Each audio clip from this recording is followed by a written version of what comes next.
The night it all ended, the south side of Chicago smelled like wet asphalt and gunpowder. Detective Sergeant Jack Harlan sat in the passenger seat of his unmarked Crown Vic, rain streaking the windshield like tears he refused to shed.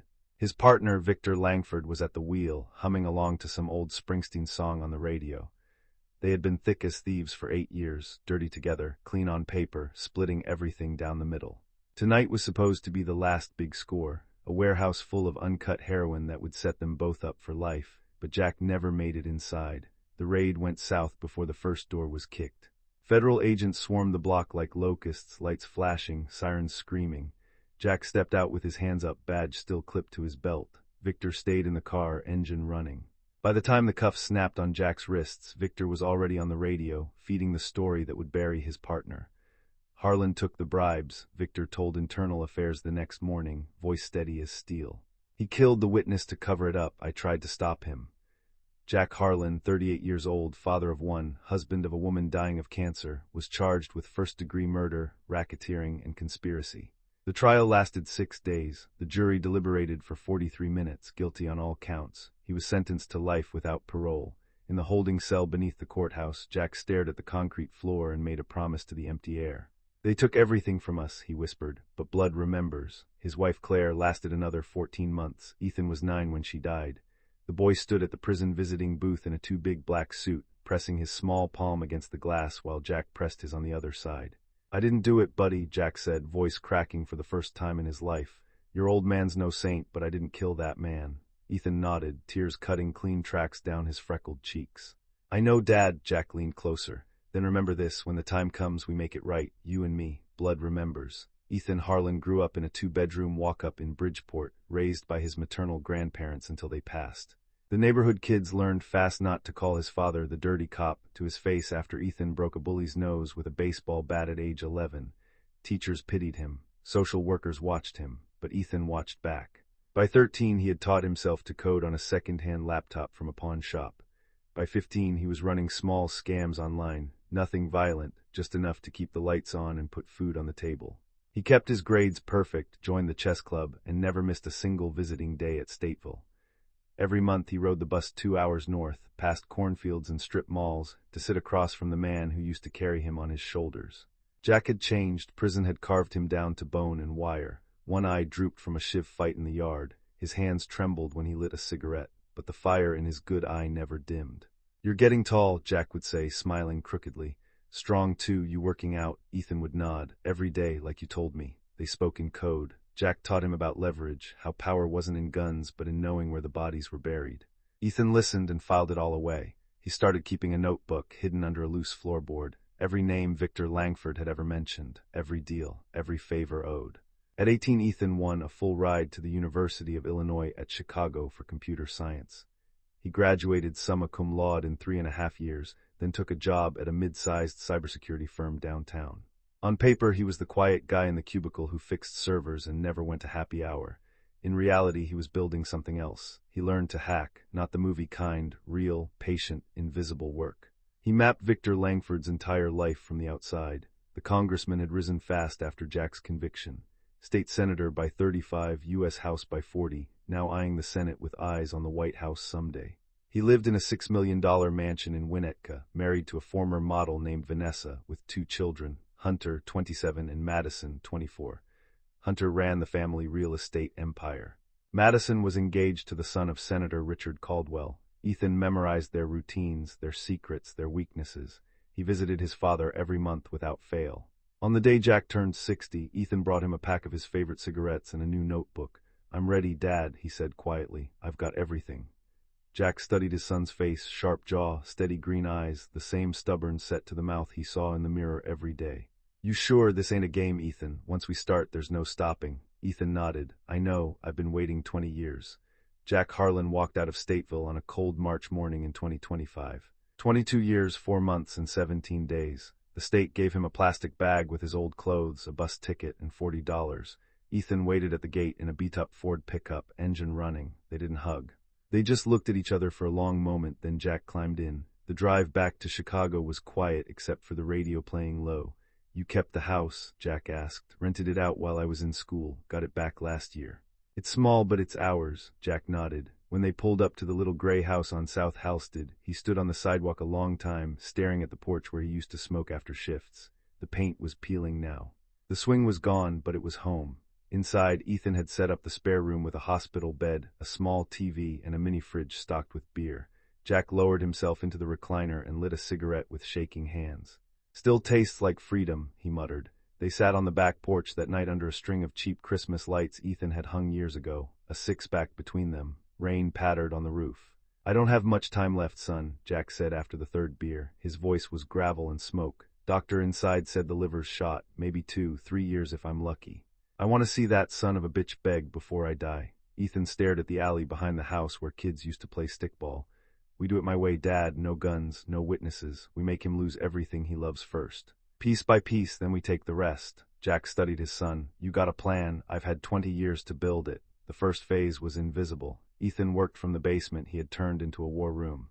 3 monitors, a server rack humming quietly, encrypted drives stacked like bricks.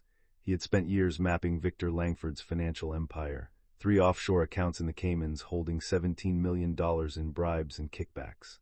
Ethan slipped in like smoke through a cracked window. He didn't steal it all at once. That would trigger alarms. He bled it slowly over 6 weeks, routing every dollar through a web of fake charities that funneled money to the families of Chicago cops killed in the line of duty.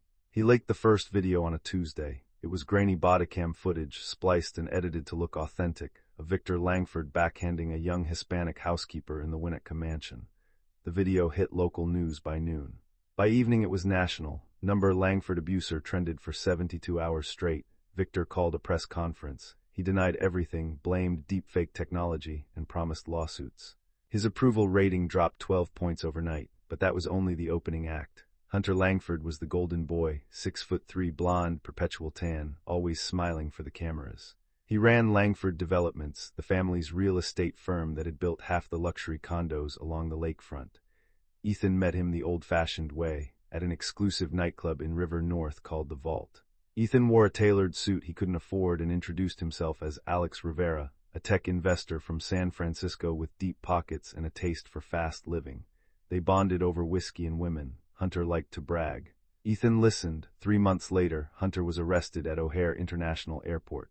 Customs found 50 kilos of pure Colombian cocaine hidden in the spare tire well of his custom Porsche Cayenne. The paperwork was flawless: serial numbers, manifests, even a burner phone with texts linking Hunter directly to a cartel lieutenant in Miami. The case was airtight. Victor Langford pulled every string he had, judges, senators, even the Attorney General's office. Nothing moved. Ethan had already fed the entire corruption file, names, dates, wire transfers, to a dogged DEA agent named Maria Reyes, who had lost her own brother to the same kind of dirty cops Jack once ran with. Reyes couldn't be bought. Hunter's bail was denied. The press feasted. Langford Development stock plummeted 38% in a single trading day. Victor visited his son in county lockup and came out looking 10 years older. Madison Langford was the princess, beautiful, privileged, ruthless in her own quiet way. She was engaged to Preston Caldwell, only son of Senator Richard Caldwell of Virginia. The wedding was set for October at the family estate in Martha's Vineyard. Invitations had already gone out to 300 of the country's most powerful people. Ethan made sure the wedding never happened. He had been watching Madison for months, her private Instagram, her burner phone, her discreet visits to a discreet clinic in Lake Forest. He compiled a medical file, complete with forged but utterly convincing lab reports, showing she had been diagnosed with a particularly aggressive strain of chlamydia and had known about it for 11 months while continuing her affairs. The file included texts, photos, and a signed statement from a whistleblower nurse who had since left the country. The envelope arrived at Senator Caldwell's D.C. office via courier on a rainy Thursday morning. By Friday afternoon, the engagement was off. Preston Caldwell released a terse statement about irreconcilable differences. Madison was photographed leaving her father's mansion in tears, sunglasses on, middle finger raised to the paparazzi. Victor Langford had a minor stroke that same week, nothing fatal, just enough to put him in Northwestern Memorial for 3 days under an assumed name. Victor Langford began to come apart like wet paper. He tripled his security detail, fired half his household staff, started drinking heavily, scotch at breakfast, bourbon by lunch. His wife, Vanessa, moved into the guest house and filed for legal separation. Campaign donors began to quietly withdraw. Polls showed him trailing his Republican challenger by 19 points. He knew someone was hunting him. He just couldn't see the faces. Jack and Ethan watched it all from the little house in Bridgeport. They sat on the porch most nights now, sharing cigarettes and stories. Jack's health was failing, his cough had turned wet and bloody, but his eyes were alive for the first time in decades. "You're doing it, son," he'd say, voice hoarse. "You're making him feel what I felt every single day inside those walls." Ethan would nod and refill his father's glass. "Not done yet, Dad." July 17th was humid and thick, the kind of Chicago night where the air feels like breathing through wool. Jack and Ethan parked 2 blocks from the Winnetka mansion in a rented panel van. They wore black coveralls and carried nothing but a USB drive, a small glass vial, and 2 sets of duplicated keys Ethan had paid a former locksmith to make 6 months earlier. The guards had been handled. Ethan had wired $20,000 to the head of the security company, enough to buy 1 hour of blindness. The men on duty that night looked the other way. They entered through the service entrance. The house was quiet except for the low hum of central air. Marble floors gleamed under recessed lighting. They moved like ghosts up the grand staircase, past family portraits that now looked like lies. Victor Langford was alone in the master bedroom, slumped in a leather armchair, a half-empty bottle of Macallan on the side table and a loaded .45 on his lap. He had lost weight. His once perfect hair was thin and gray. When the door opened, he jerked upright and fumbled for the pistol. Jack stepped into the light first. "Remember me, Victor." Langford's face went the color of old milk. "Harlan, Jesus Christ.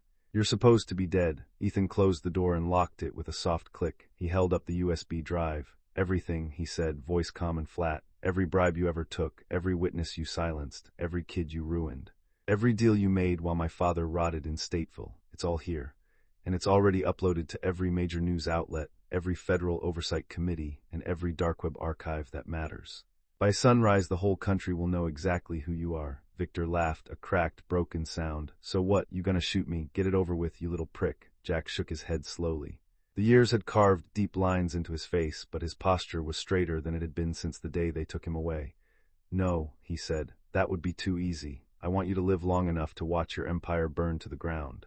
I want your kids to look at you with the same disgust they'll feel when they read the truth. I want you to rot in the same kind of cage you sent me to, only this time nobody's coming to save you. No judges, no senators.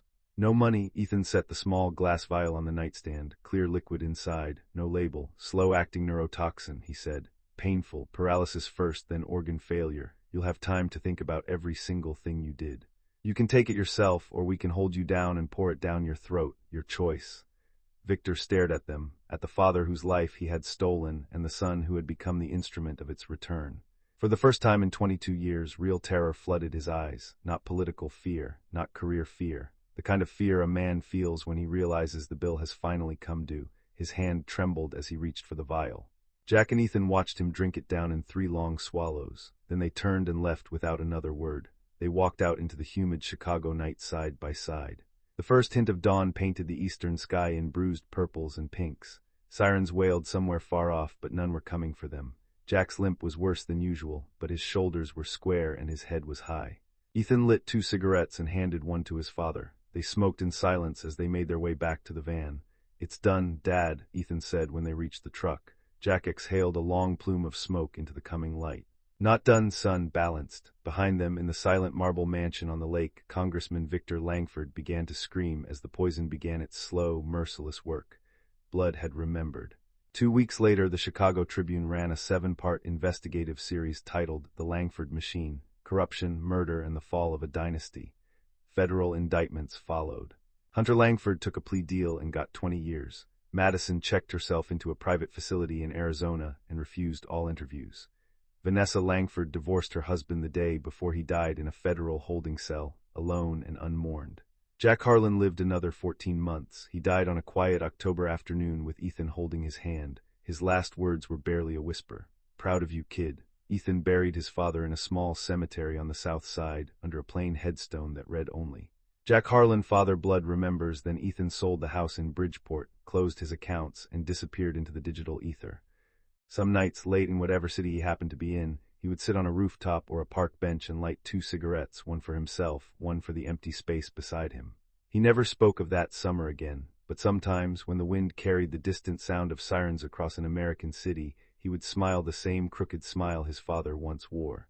Blood had remembered.